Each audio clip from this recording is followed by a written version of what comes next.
After one, Denmark leads it 2-1 as they get the fast start they needed in the kind of opening stretch the United States hoped to avoid. Welcome to the first intermission report. I'm Ryder Bullock. After 20 minutes in Milan, Denmark leads Team USA 2-1, capitalizing on early momentum and disciplined structure. Denmark struck first. Nick Olsen opened the scoring off the assist from Lars Eller and Oscar Fisker Molgaard.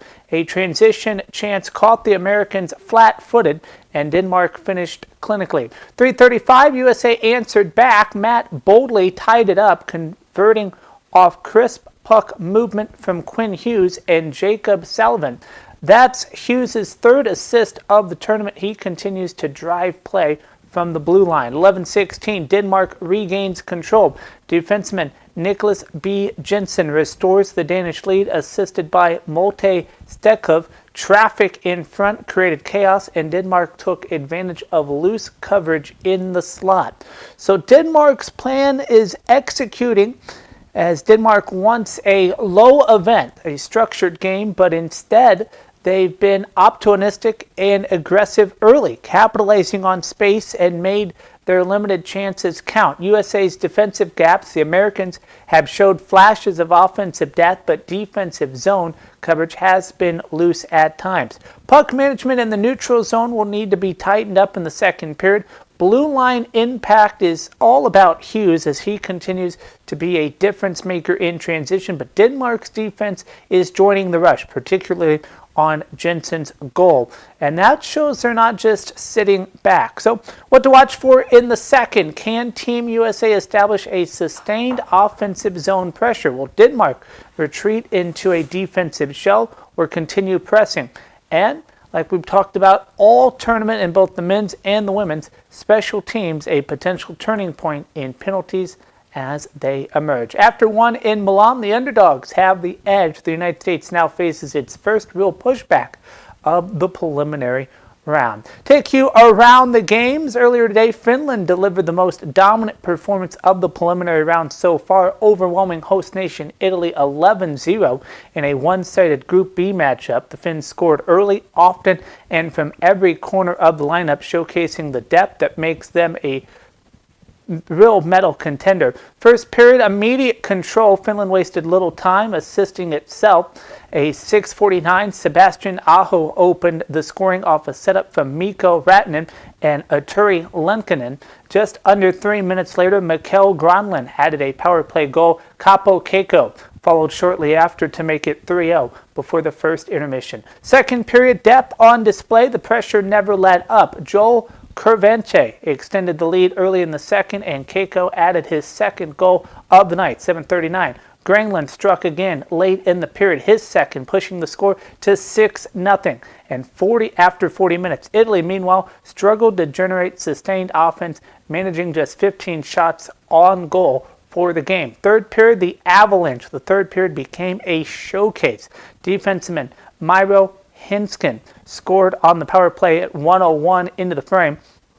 Lehoken followed 33 seconds later. Aho added his second of the night, and goals from Joel Amaria and Kurvantra capped the scoring at 11. Ratinen quietly orchestrated much of the offense with 3 assists, while Finland's blue line, including strong puck movement from back end, kept Italy pinned in its own zone for longer stretches. In-net Jews Saros recorded the shutout, stopping all 15 Italian shots. He faced Italy's goaltenders David Fandani and Damian Clara, faced a combined 62 shots in a relentless Finnish attack. So the story is Finland's balance. That was the headline. Multi-goal performances, production from the defensive corps, special teams efficiency, and airtight goaltending. For host nation Italy, 0-3-0. It's been a difficult preliminary round against elite competition. For Finland, they moved to 2-1. This was a reminder when their top six is clicking and their defense is activated, they are capable of overwhelming any opponent in the field. In a fast-paced Group B showdown at the Milan and Cortina Games, Sweden's firepower proved decisive in a 5-3 victory over Slovakia. Both teams entered at 2-1-0, but it was Sweden's depth in finishing that ultimately separated the sides. Fast first period, early spark, Sweden struck first and did it short-handed. Joel Eckerson opened the scoring at 7:17, finishing off a rush set up by Adrian Kempe. Slovakia answered just 1:42 later with Jarje Slavskowski bruised in his third goal of the tournament off a slick feed from Simon Nemec. After 20, 1-1, second period trading blows, Sweden regained control on a power play strike from Kempe at 7:06, assisted by Ramis Dalahin and Lucas Raymond. Slovakia wouldn't go quietly. Defensive man Martin Garrett tied the game at 2-2 midway through the period, but Swedish's response was clinical. Ellis Patterson scored late in the second, giving Sweden a 3-2 edge heading to the third. Third period, it was a Swedish surge. Patterson struck again at 7:57 of the third, his second of the night, stretching the lead to 4-2. Moments later, Raymond finished off a beautiful setup from Mikael Zebejed and Erik Karlsson, pushing it to 5-2. Slovakia's Dalibor Dorski added the late power play goal at 19:21, but the comeback bid ran out of time. So look at the numbers. Patterson had 2 goals, Raymond 1 goal, 2 assists, Kempe 1 goal, 1 assist, Karlsson 2 assists, Jacob Markstrom 29 saves on 32 shots, Slovakia Slavskowski 1 goal, 1 assist, Gernot 1 goal, Dorski 1 goal in the power play, Samuel Holleved 46 saves on 51 shots. The story, Slovakia generated 51 shots, a strong attacking effort, but Sweden's efficiency and special teams proved the difference. A short-handed goal, a power play goal, and a dominant third period execution underscored why Sweden remains one of the tournament's deepest and most dangerous squads. With the preliminary round tightening, Sweden's offensive rhythm is arriving at precisely the right moment. Latvia earned a statement win in Group C, rallying past Germany 4-3 in a tightly contested preliminary round matchup. After trailing early, the Latvians leaned on special teams in a decisive third period surge to secure their first victory of the tournament. First period, German strike. Germany wasted no time. Lucas Reichel opened the score with just 2:06 into the game, assisted by Dominic Kahn and Lucas Kelby. Latvia responded on the power play at 15:48 when Dan Lokmas evened the score, finishing the sequence started by Zegmis Girgerson. Germany reclaimed the leads less than a minute later as Kolbe found the net at 16:56, giving the Germans a 2-1 edge after one. Second period, it was all about special teams and the shift of momentum. Latvia's power play struck again at 8:02 of the second.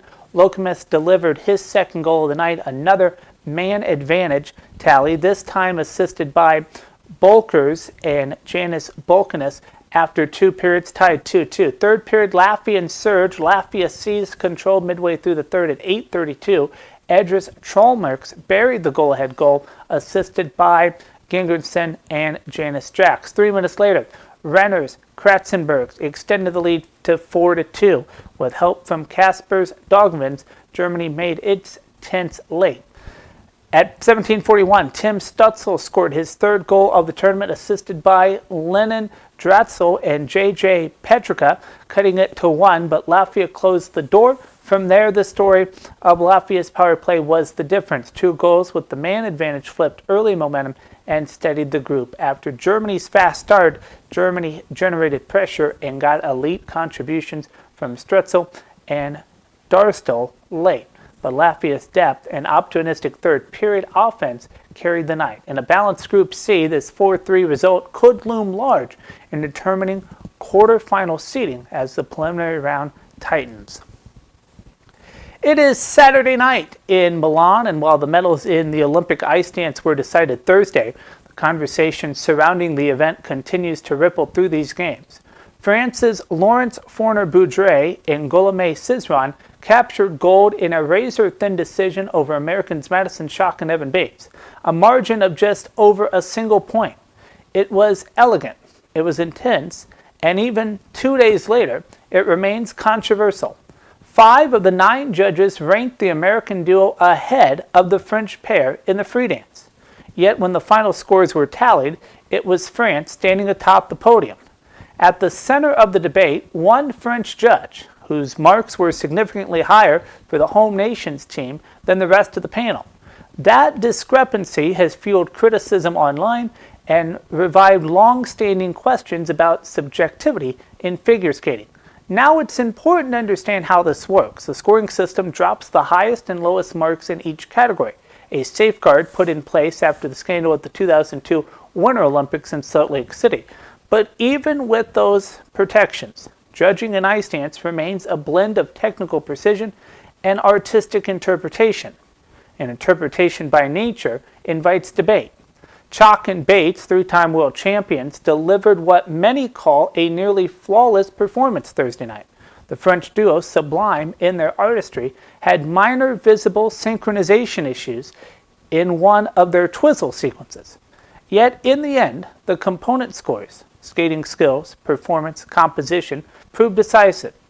The International Skating Union has defended the integrity of the judging panel, saying there is no evidence of wrongdoing and that variation among judges is expected in a subjective sport.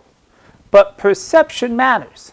Figure skating has fought for decades to restore public trust after controversies of the past. And when an Olympic gold medal hinges on tenths of a point, and one judge's marks stand apart, scrutiny is inevitable. For the athletes, though, this is a moment about more than math. Chalk and Bates handled defeat with grace, praising their competitors and expressing pride in their performance. Fournier, Boudreau, Cizeron, meanwhile, celebrated the culmination of years of preparation. Their Olympic dreams realized. History will record what happened Thursday night, but here on Saturday in Italy, the larger conversation continues about transparency, trust, and the delicate balance between sport and art. In the sequence, perhaps figure skating remains exactly what it has always been, breathtaking and debated. Denmark in the United States, second period. Coming up next, Denmark leads it 2-1. More hockey